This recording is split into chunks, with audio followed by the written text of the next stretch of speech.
I get the call from Jon Stewart, of all people. Hey, man, I got this idea for a show, where, people are having there's people who don't get to be on television all the time, who get to have their voices heard and, talking about subjects that don't get talked about all the time. And I don't know, I think you should host it. What do you think?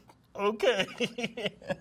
Like, you have to be kidding me. Like, I thought, never saw it coming. You never talked to him never. about it before. I thought that window was closed. I thought I was done. I was, as we say, complete with that. I had moved on, and to present that to me just really threw me for a loop. I didn't even. I was speechless at first. But I knew it was something that I had to do. David Letterman decides to retire, right?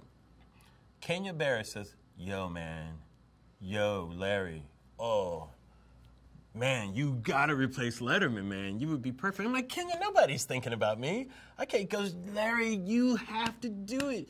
No, you would be perfect for that. I go, maybe 12 years ago, this is my producer had talking. I said, but no, I'm not on anybody's radar to replace Letterman. I can't do that.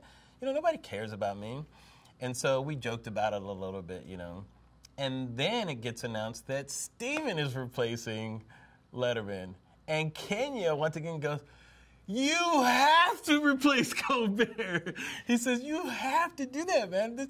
He says, you're perfect. I go, well, I said, yeah, that actually makes sense. He said, that I could see happening, I said, but still, nobody cares about me. And I would see articles about who should replace Colbert, and I was never on any of those lists, And even when they would just mention Daily Show people, I wasn't even on that list.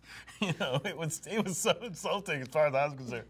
And so I remember somebody had started Larry Wilmore to replace Colbert on Facebook or something like that, a fan or something like that. And Steve Bodo called me from the Daily Show. He said, hey, man, what's this going on? Do you want to take that? I said, no, Steven. I go, look, it might be a cool thing, but I said, look, if I did it, I would only want to do it with Jon, and his company. He said, well, you should talk to him about it, man. He said, I'm not going to bother Jon about this. He said, he's cool. You should just talk to him. I said, all right. So I said, let me just pay homage to the universe and just do my duty and make sure I mention it to Jon, and then I can move on. I felt it was this psychic thing, Not that I'm Buddhist or anything or that type of thing. Putting it out there. Yeah, I just had to, do that. So I talked to Jon. I said, hey, man, I don't know what your involvement in this is, but, if I were thought about to do the show, I'd love to do it with you, He said, oh, man, that's cool. I love you and everything. He said, but I don't even know what I'm doing or if they want me to do anything or whatever. And we had a nice, cordial conversation. Left it at that, moved on. I said, okay, I talked to Jon. I did my due diligence for the universe.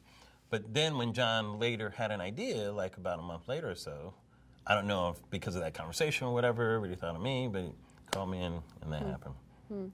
Now, did you... And then, of course, Kenya's shocked. What? You're leaving Blackish? I'm like, motherfucker, you were the one that brought it up.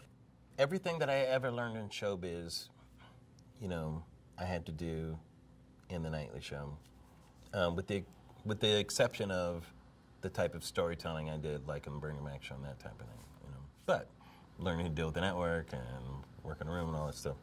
So there were several things going on. There was the show that Jon had imagined, which was mostly a panel show that had certain components in it. One component was doing a comic version of whatever the topic was at the end of the show with some players or that type of thing.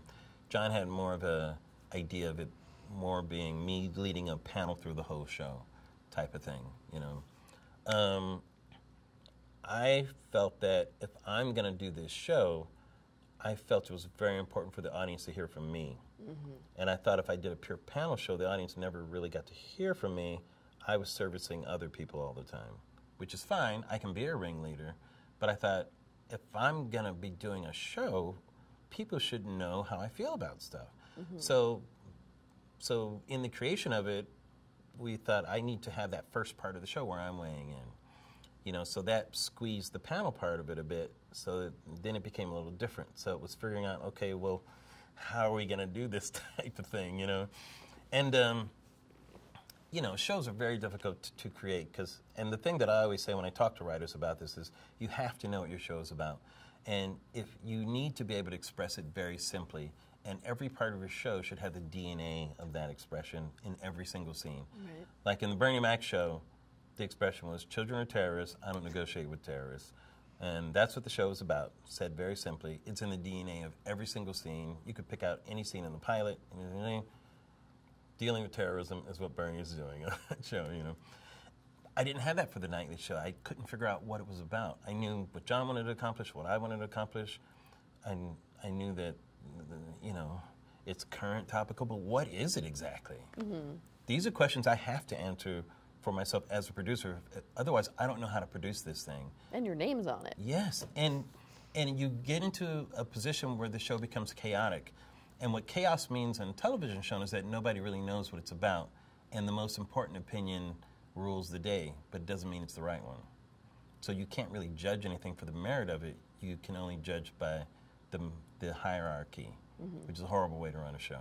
You never want to make decisions because you're the most important person. Mm. You want to make a decision because you have the best idea, because somewhere the best idea exists. That's how a good show is made. Show can exist the other way, but right. It's ultimately going to implode at some point. Mm-hmm. Nobody can be right that often without knowing what something is about, unless they just haven't shared it with anybody. It's just impossible. So the most important voice is always going to win, you know. And I don't operate like that, you know. I had to know what it was about, and I had to share that with everybody, so we're all writing the same show, right? So in one of my fever dreams before the show started, because I was panicking, we had 2 practice shows that we did in front of an audience, 2, you know, before this thing was going to launch. And we did the first one, and I'm like, what the fuck is this show? I don't know what it is, you know? And I wake up at 4 in the morning, and I'm tossing from side to side, and the network was saying what they thought. John had his opinion. You know, my showrunner had an opinion, and I was trying to figure it out. And I remember getting up at about 4 in the morning, and I got my notebook, and I said, okay, Larry, what is the show? What is it right now? And I just tried to lay out simply what it felt like. And I said, okay, at the end of the day, I think this show is me just... I said, I put it like this. Remember how my brain works with figuring out shows. I said, okay, what Steven did was he played a character. He hid behind something, and he did an ironic take on what the world was, you know. And he used something called truthiness, you know, which is a version of the truth, you know, his version of the truth. But it's hidden, you know. It's served to us on this plate that's decorated very nicely, but we have to find it in there, you know, and it's a magic trick the way that he does it, right? I said, I can't tread on that territory at all. First of all, it's hollowed ground, and it's all this, and it's what he does. I have to go the opposite way. I have to be as honest with the audience and direct as possible, you know, to create a different relationship with the audience if I'm going to survive. I can't compete with Steven with what he does. I can't play a character. Like, I could have tried that. I could have played like one character that I think is funny is this black sheriff who's on Fox, and he's like, he angers black people all the time with everything that he says. I could have done a character like that and been ironic and funny or whatever. But to me, that's what Steven did, that high wire act. I don't want to compete with that, you know. I said, okay, so why don't I just be directly honest and do a show where I'm telling the truth? And I said, okay, that makes sense.